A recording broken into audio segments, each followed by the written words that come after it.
Your stories, your service, your community.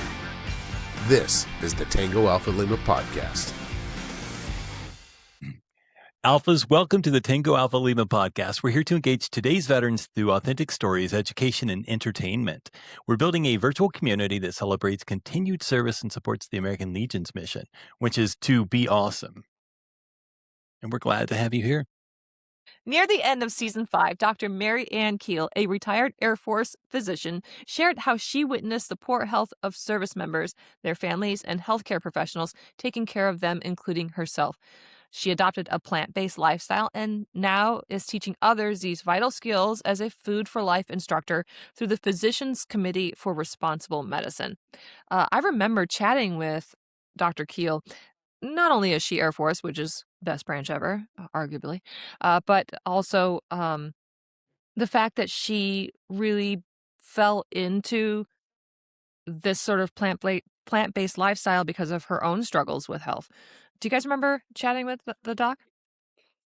Well, I think one of the things that jumps out to me from this one is like she wasn't an outsider that came in and tried to fix it. And so it was her personal story, but that she did something about it, and it ultimately, turned into the Food for Life, program, and was able to make an impact in how things were, taught and the information was presented inside the system. And that's a really hard thing to do. And so I thought that was really cool. Dr. Kiel was great. I liked how she talked about whole health, the whole body, incremental, making sure that you do these little changes, things that can really make a difference for everybody. And especially with food, whether it's plant-based or not, there's definitely a meal a day that we could focus on to start with to fix. And learning how to cook is probably the first step to really taking care of yourself, because otherwise you're sort of at the mercy of what you can, our hunt and gathering society that we're in right now that makes us sustain ourselves on whatever is easy, as opposed to, planning out, doing a little bit of food prep. So Ramen. Yeah, her helping people build real practical skills around nutrition, prevention, and long-term resilience. So definitely, if you care about readiness, longevity, taking responsibility for your own health and leadership, this episode is definitely worth your time. All right, Alphas, stick around. We'll be back with our encore episode with Dr. Mary Ann Kiel right after the break. This year we have a golden opportunity. No, make that a red, white, and blue opportunity to do something truly special. That's right, Commander. This year America is celebrating its 250th birthday. And the American Legion family will be leading the nationwide celebrations. The American Legion Family USA 250 Challenge is a year-long celebration honoring our nation. You can participate in the challenge by choosing one or more of the 3 categories. The 3 categories are community service, mental wellness, and physical activity. Whether you are doing 1, 2, or all 3 categories, you are making a difference in the lives of veterans and their families. Visit legion.org/USA250 to learn more and register for $30. For your registration fee, you will get to choose a commemorative tech shirt, and your donations support the American Legion Veterans and Children Foundation. Be a part of what makes our nation great. Help us celebrate America. Join us in the USA 250 Challenge.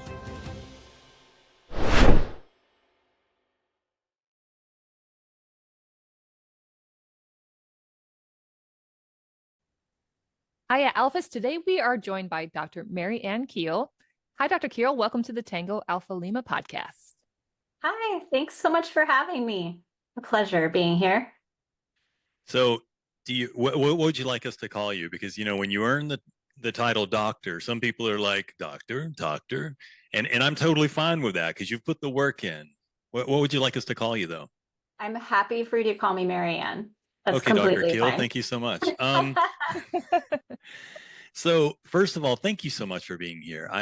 Your time is important to us, and it means a lot that you're willing to come here and share with us. So thank you first of all. But absolutely. So recently, I've been, personally looking into some non-invasive types of treatments for things like, PTSD and for TBI. I'm personally don't suffer from TBI or anything, but the technology that is going into these type of treatments is super interesting to me, and these lifestyle choices and the things that we're starting to see, that things like, how we treat our bodies and how we eat and everything it can change everything. And so one of the things that I actually had my first session yesterday of something called neurofitness, which is all about remapping the way your brain works cognitively. It's almost like, a physical version of classic conditioning where you're rewiring almost like reflexes, like neurological pathways. And it's gotten me so interested in finding other ways to look at improving my own health overall. With the rise in awareness of PTSD and TBI among veterans, how has your approach to treating these conditions evolved since you started? Because we know so much more now. I mean, back in 2004, I'd never even heard the term TBI. And it seems like every year we're just learning more and more about it. Yeah, absolutely. And super great question. And first off, just to have to say kudos to you for exploring those other methods that might, give you some other opportunities to take control of your health or your future health. So starting off, I guess I would say I'm a pediatrician by trade. So I'm not actively treating adults with adult conditions, but certainly through the lifestyle medicine board certification that I also have, we learn quite a lot about how our lifestyles affect adults and children too, as they're, going through life to become hopefully healthy adults. And I think that as a physician, I sort of would have expected, or I thought I knew at the time in my early training years, that I knew everything there was to know, right? Certainly everything that I had been trained on as far as health and wellness. And I became certified in lifestyle medicine in 2019. And that was a huge eye opener, almost mind blowing experience about how much I really didn't know. It was very humbling to realize that the power that lifestyle has in so many different types of conditions is truly immense. And I feel like that's one thing that's definitely turned my practice around kind of on its head. I was always very health conscious, very preventive in nature. As a pediatrician, we focus on kind of the foundation of care with kids, but the lifestyle medicine approach has really allowed me to take it to the next level of getting to the root cause of disease, helping people find ways to make small changes or big changes sometimes, and then see drastic transformations that they didn't know were even possible oftentimes. So it's been a joy and a pleasure to learn that way. Well, it's funny because it seems like we forget about those building blocks of what we learn, what we're supposed to know how to take care of ourselves when we're young. And Absolutely. and just like when like sports injuries and things like that people have, when a doctor tells you, hey, you've jacked your elbow up, you need to chill out for 6 weeks, they're not telling that for the 12-year-old. They're saying that for the 50-year-old person you're going to be, because you will be 50 years old and you're going to go, what the heck is this? Like, I didn't even do anything. Why does this hurt? Absolutely. Yeah, we completely underestimate, I think. And, everybody's in a different place. And depending on your age or your environment or your experiences, you may not be ready at that moment to embrace some of these changes that we're recommending towards health and longevity. That may not be the driver or the motivation that gets somebody moving. And so really trying to understand what their particular goals are, especially for children and adolescents, what is it that's going to motivate them to make some small changes, or the family or the parents, right? Can be really key in helping us get someone on the path that's going to help them meet their long-term goals, short-term and long-term goals, I would say. Well, Dr. Kiel, first off, I wanted to congratulate you on your recent retirement. That's a Thank big you so much. milestone. Yeah, of course. After such a distinguished career, particularly in championing the integration of lifestyle and performance medicine that you've kind of been talking to us a little bit about in the Air Force. I was wondering what kind of stands out to you as one of the things you're most proud of in the work that you did over the course of your career. And maybe just an easy precursor to that is you've been talking a little bit about it, but for our listeners, will you kind of explain what lifestyle and performance medicine is? Absolutely. Yeah. Thank you so much. I was 21 years in the Air Force, and I recognize that there are many others who do longer. And it doesn't necessarily matter how long or short your role is with the military. Obviously, everybody deserves kudos for that. But I appreciate that. It was a fun, exciting experience all around. And I'm super grateful to be on this side of it now, to be able to continue this work with lifestyle and performance medicine. So in a nutshell, lifestyle medicine is all about helping people learn behaviors, sustainable behavior change that they can do to help influence their health and wellness over the course of a lifetime. And we talk about not just lifespan, but health span, right? How can we increase the number of years that someone remains healthy and well in the midst of so many challenges, whether it's your social or environmental or medical history or family history. So we focused on things that are very, very basic, like eating well, and how can we get more whole food plants into your diet? How can we get better sleep? How can we help someone manage their stress? How can we help them avoid risky substances like tobacco and alcohol that really have a significant impact on your long-term health and longevity? How can we help cultivate those positive social connections that people need? There's a huge amount of literature supporting, helping people be more positively social and extending longevity. And then how can we get more movement into our lives every single day? We talk about exercise and physical activity, but what does that look like depending on people's abilities and what they have available to them? And how can we just make that, more effective for their long-term health? So that's all about lifestyle medicine. We use conventional techniques. We prescribe pharmaceuticals. We refer to specialists or for surgical interventions as needed, but we're always bringing it back to that kind of comprehensive approach to getting down to the bare bones foundation over those 6 pillars that I just mentioned, and how can we help people use them more effectively to meet their short-term and long-term goals. So that's the field of lifestyle medicine.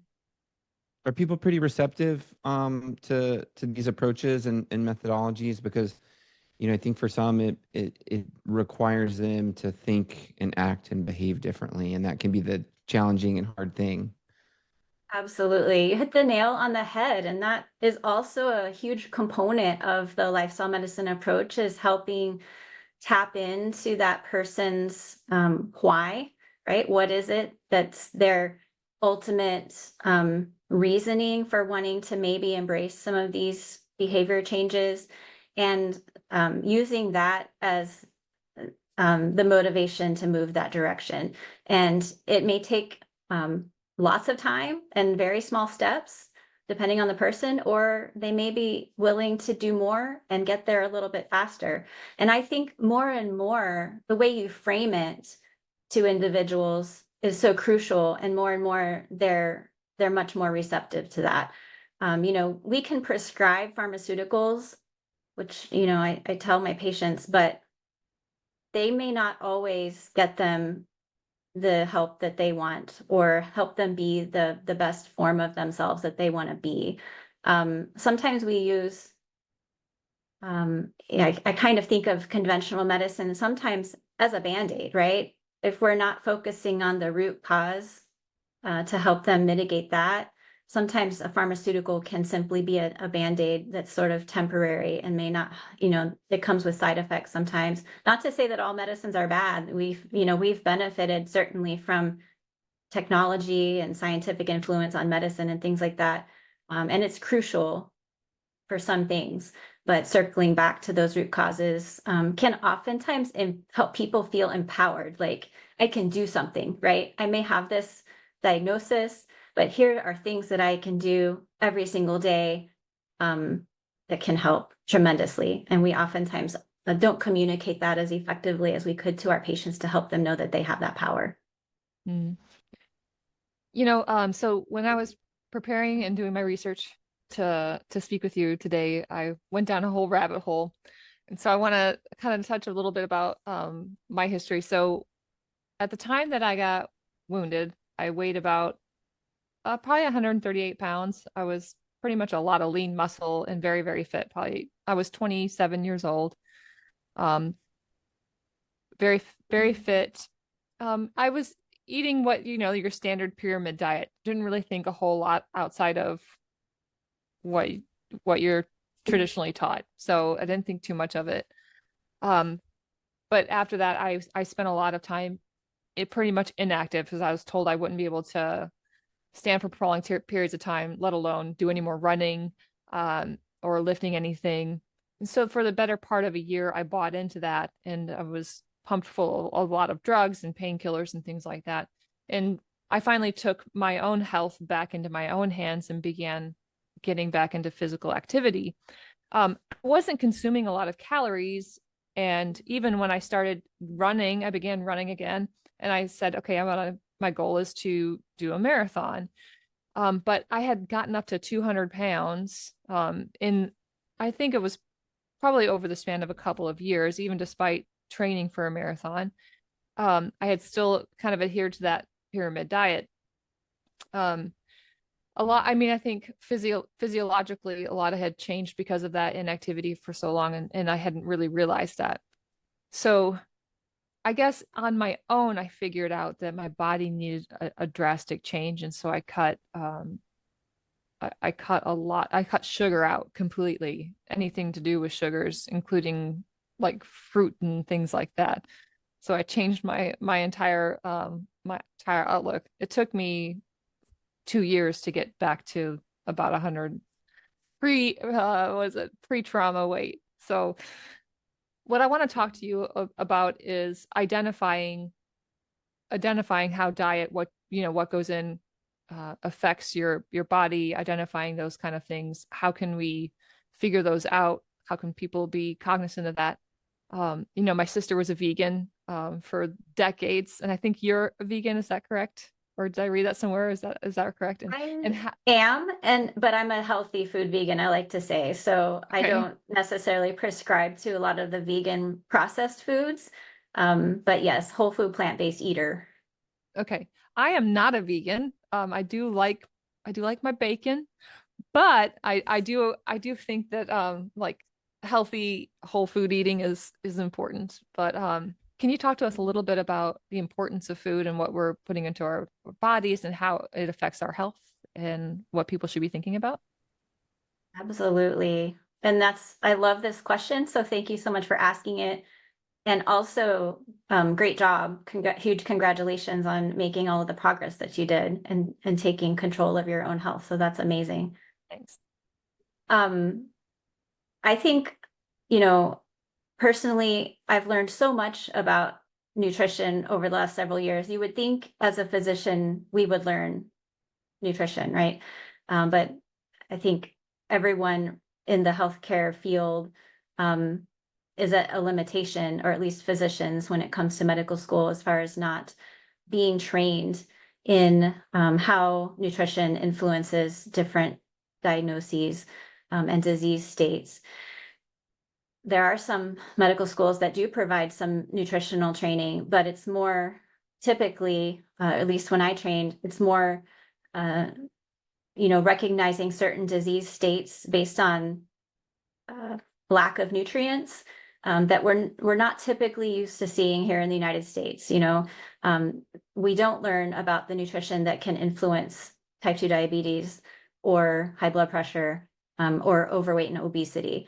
I think there's things are changing, with the call to action from Congress and the President's Nutrition Summit that happened a couple of years ago. They're calling for significant transformations in the way health professionals and specifically physicians are trained when it comes to nutrition. And so, one thing that I've learned over the course of the last 6 to 8 years is how significantly impactful food can be and how we aren't given the right information. We think we know, but a lot of the marketing and advertisements that happen when it comes to foods that are naturally in our social arenas, our culture, we just don't recognize what a significant impact, negative impact, I would say, that they have on our health and longevity, specifically, as you mentioned, like things like sugar and fat, highly ultra processed foods and things like that. And so I like to encourage people, not necessarily when they're starting out, it depends on the person, but they may not be at the point where they're interested in eliminating foods from their diet, right? But how can we start working on putting more whole food plants on their plate? And what does that look like for them? Is it, how can we get more of whatever their favorite vegetable is on their plate for that particular meal of the day? And you mentioned the USDA food pyramid. Lifestyle medicine approach really targets 4 sort of areas of food: fruits, vegetables, whole grains, and legumes or beans, right? And so those are the areas of the types of foods that we really recommend people learn how to incorporate more into their diet every day. Focus on high fiber foods, and that's what those are. I think people in America, especially, we know don't get nearly enough fiber, and fiber is so critical for running our body and our metabolism, all the gut microbes in our intestines. And I think the last statistic I learned was 97% of the American population doesn't get enough fiber every day. We see that in kids in my pediatric practice. Quite a lot happens when they don't get enough fiber. And so how can we help increase that? Fiber comes only from plant foods. There's no fiber in animal foods whatsoever. And so when you think about the standard American diet, where someone's eating a lot of animal food products for breakfast, lunch, and dinner, or, whatever snacks or meals they may have, the amount of fiber they're actually getting is very negligible. And so lifestyle medicine approach, at least for the nutritional pillar, really works on helping people move in the direction of adding more whole food plants to their diet. I hope I answered your question. Yeah. I guess what I kind of tend to lose track because I have traumatic brain injury, so sometimes I forget what my point was. But when I was training for the marathon, I was still at 200 pounds. So no matter how many miles I was running a day, which was up to like 18 miles a day, I never lost weight. And it was never about calories in, calories out. It wasn't until I adapted my diet, figured out like how that my body began to change. So I guess the point I was trying to make was you have to change what you're putting in your body to make changes. That is so true. And I think, as I mentioned, people underestimate the power of what's on the end of their fork, right? Yeah.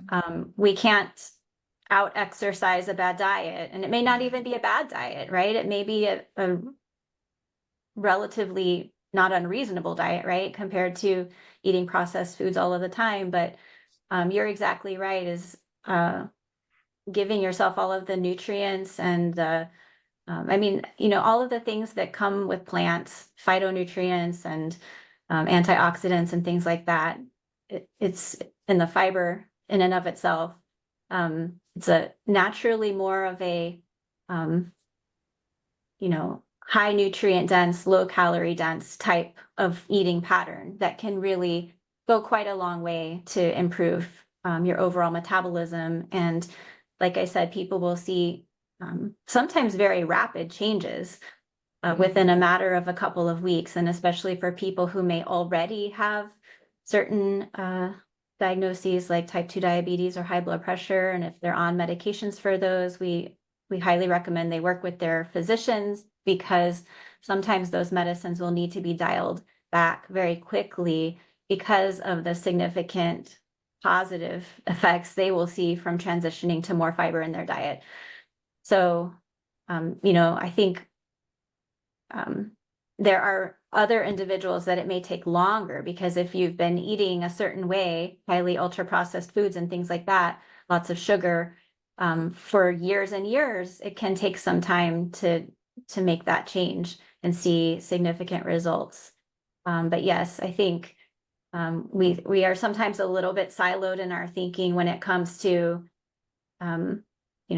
if I exercise, if I focus my attention on exercise, and not to say that exercise isn't hugely important too, but making sure that we're working towards the healthful dietary plan is so key and critical. It's interesting because and we see that. So I work for a nonprofit that trains service dogs for veterans, and we'll see people that when their mental health improves, their physical health improves. When they start taking better care of themselves as a whole, there's benefits.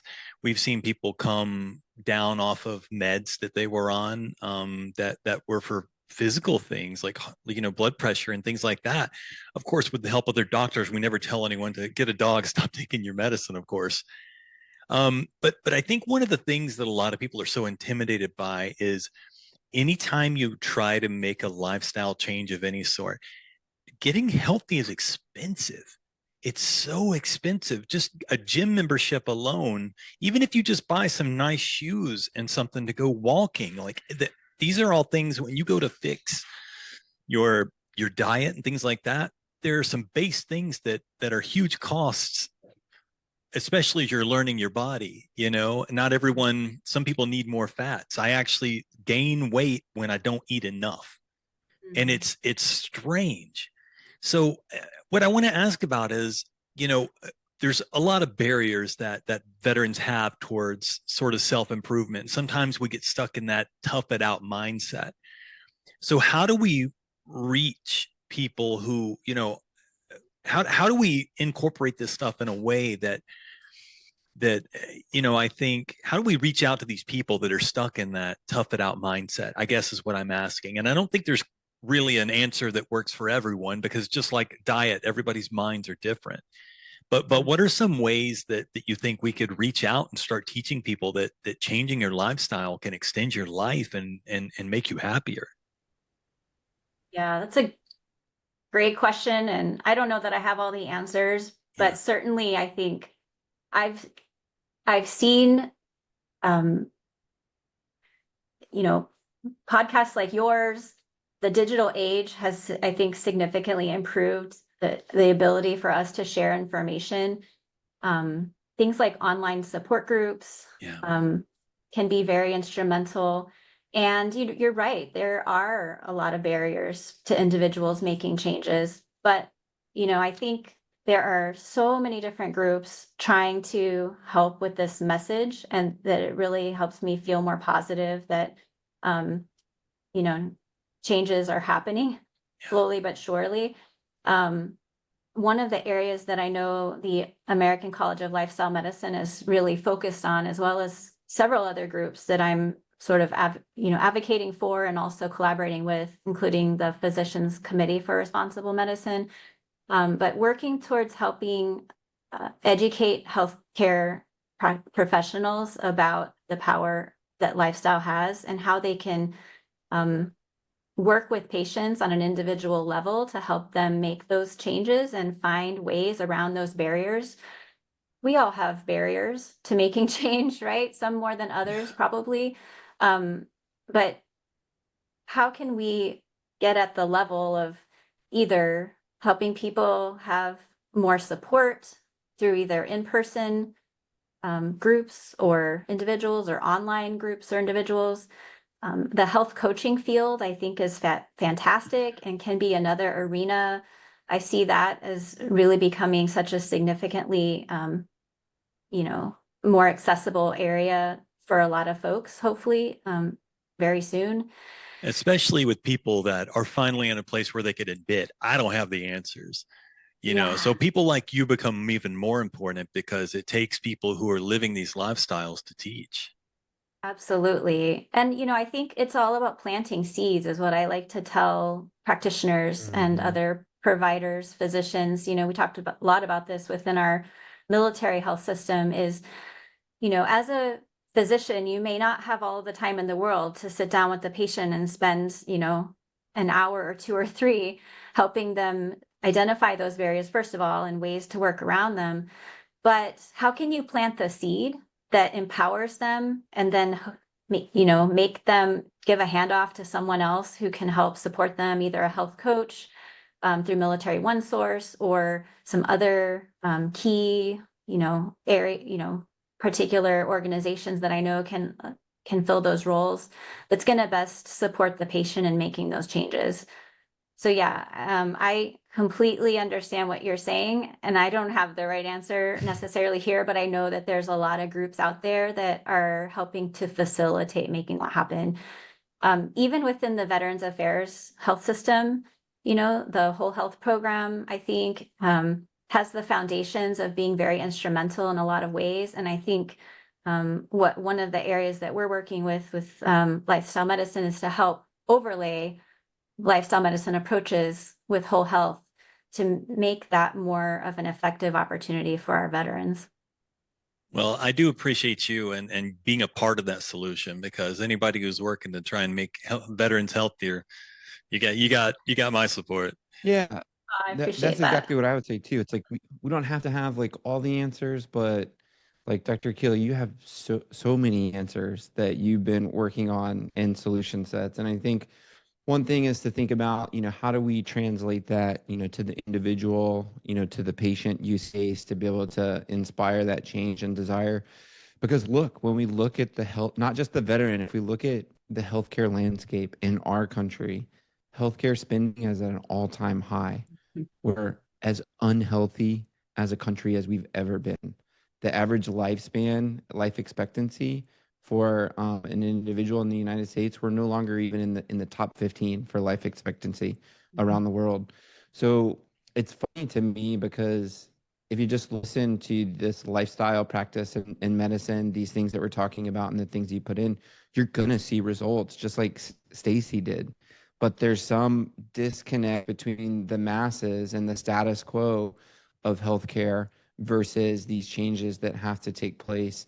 And then we talk about like, okay, well, how can we and what can we do and how are we doing it? And, this is like literally what I dedicate my life to and thinking about this problem. And like you said, I mean, we're doing it. And it's individuals like you and others, and it's being able to take it to the individual patient. Another thing that we've spent a lot of time, thinking about is how can we get the right leaders thinking about this and understanding it. And when you have the right leaders, then you're able to permeate into the organizations. And I was even having this conversation with a buddy of mine who does leadership development training for Fortune 100 companies, and he goes in and works with the top 50. And he was like, what if we could help those leaders understand that? What would the trickle down economics be for, all their employees and their programs when they can incorporate that? And we have to keep going and moving towards that. But that was your trajectory within the Air Force. So you're a pioneer of sorts because you helped change that thinking within inside that military branch, within that bureaucratic organization to stand these programs up. So I would be interested to hear what advice would you give to those, still in the system who are passionate about driving this change, maybe within the Air Force. But then the other side of that is, where are you spending your time now, and what are the things that you're working on now that you get to kind of put that in the rearview mirror as well? I love those questions. So thank you so much for asking them. So just to start with your first question about, my time in the Air Force, I spent my first probably 2/3 of my time as a general pediatrician and also kind of a department leader, right? And then the last third was moving into more of a leadership role at, the military treatment facility, and then on to lead primary care for the Air Force. And I feel like those were great opportunities for me to really blend my thoughts on lifestyle medicine and how it can absolutely aid not only our active duty military population, but families, leaders, everyone that's associated with our military branches.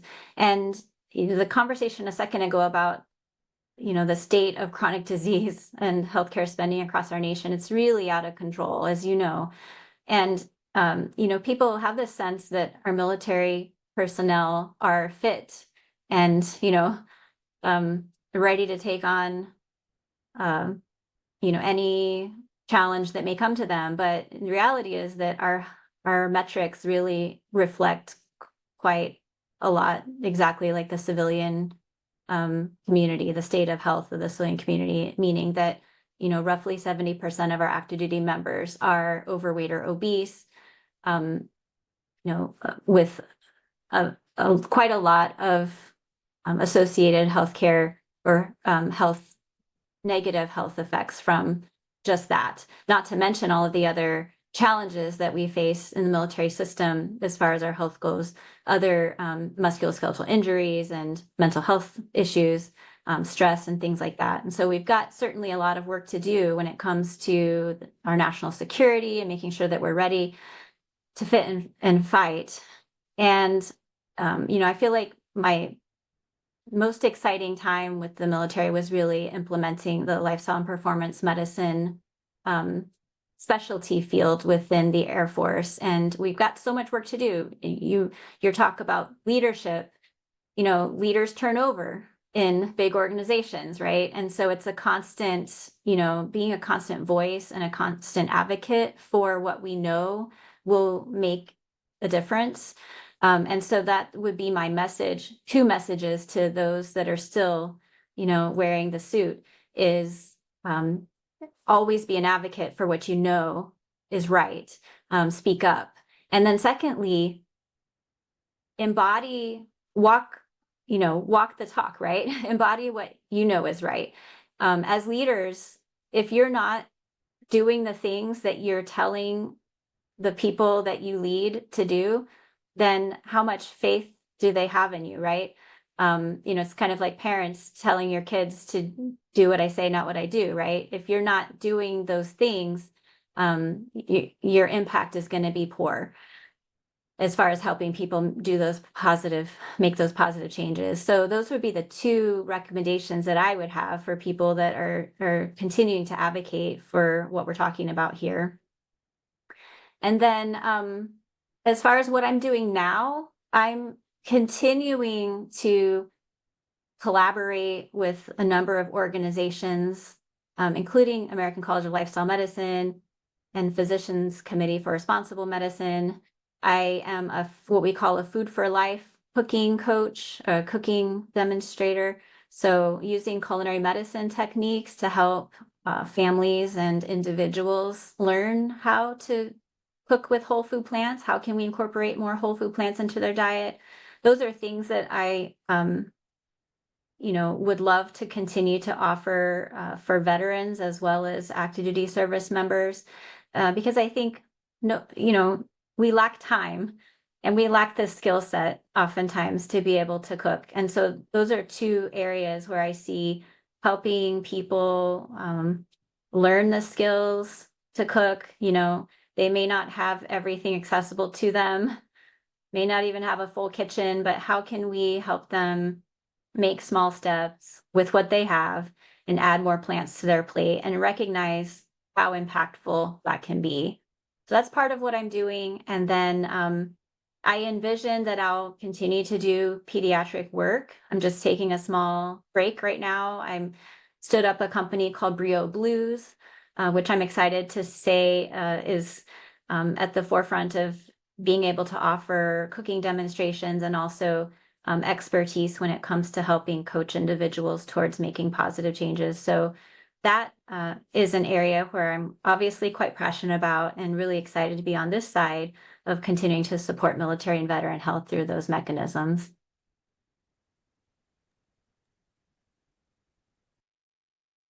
Well, I absolutely love that, Dr. Kiel. Thank you so much. And I mean, personally, I would love to be able to follow up with you because I work with so many veteran organizations that are looking at veteran mental health and, how do you provide or alleviate, the suffering from somebody that's so far, down the path. And there's definitely interventions and alternative therapies. And but it's an end-to-end approach, and it's this whole ecosystem that really needs to come online to transition maybe even to healthcare 2.0. And I think there's a lot of programs and veterans and organizations I know that could benefit from being able to incorporate the things that you're talking about. So yeah, so we just appreciate you so much with the time that you spent with us today. And we'll make sure to have your social media in our show notes, as well as your website. But will you share where folks can best get in contact with you with? Yeah, absolutely. So probably the best way right now is either through LinkedIn, and I can share that with you, or they can email me at brioblues@gmail.com. I can share that with you, BRIO and then BLUEZ@gmail.com. It means, in case you're interested, vibrant life. It's kind of a nod to the Blue Zones. I don't know if you're familiar with the Blue Zones work, but about extending health and longevity to individuals so that they can live their best lives, even past serving in the military, but through retirement as well. Oh, cool. Awesome. Oh, I absolutely love that. We've covered a lot of ground today. We're so appreciative for you to come and be with us. It's been absolutely fantastic. Thank you. Congratulations on your retirement. And you made it. Thank you so much. It was a pleasure talking with all of you today, and I look forward to staying in contact. Thank you. Appreciate it. Take care. Take care. Bye-bye. Discover the power of your voice and form a deeper understanding of our nation and the principles that shape it. As a participant in the American Legion Oratorical Contest, you'll develop a deeper knowledge of the U.S. Constitution and a greater understanding of the duties, responsibilities, rights, and privileges of American citizenship. As you step up to this academic speaking challenge, you'll learn leadership skills, the art of oration, and have a shot at winning up to $25,000 in scholarships. Seize your moment. Visit legion.org/oratorical and take the first steps towards shaping your future today. Alphas, thanks for joining us for this encore episode. We hope you've enjoyed this repeat performance. you can check out all our old episodes on Spotify, Apple Podcasts, Amazon, or wherever you listen to your podcast. Even the toilet. We'll be back next week with a new episode. In the meantime, you can subscribe to our podcast, our newsletter, or send us mail and guest recommendations at legion.org/Tango Alpha Lima. And we'll see you next week. See you next time. Bye.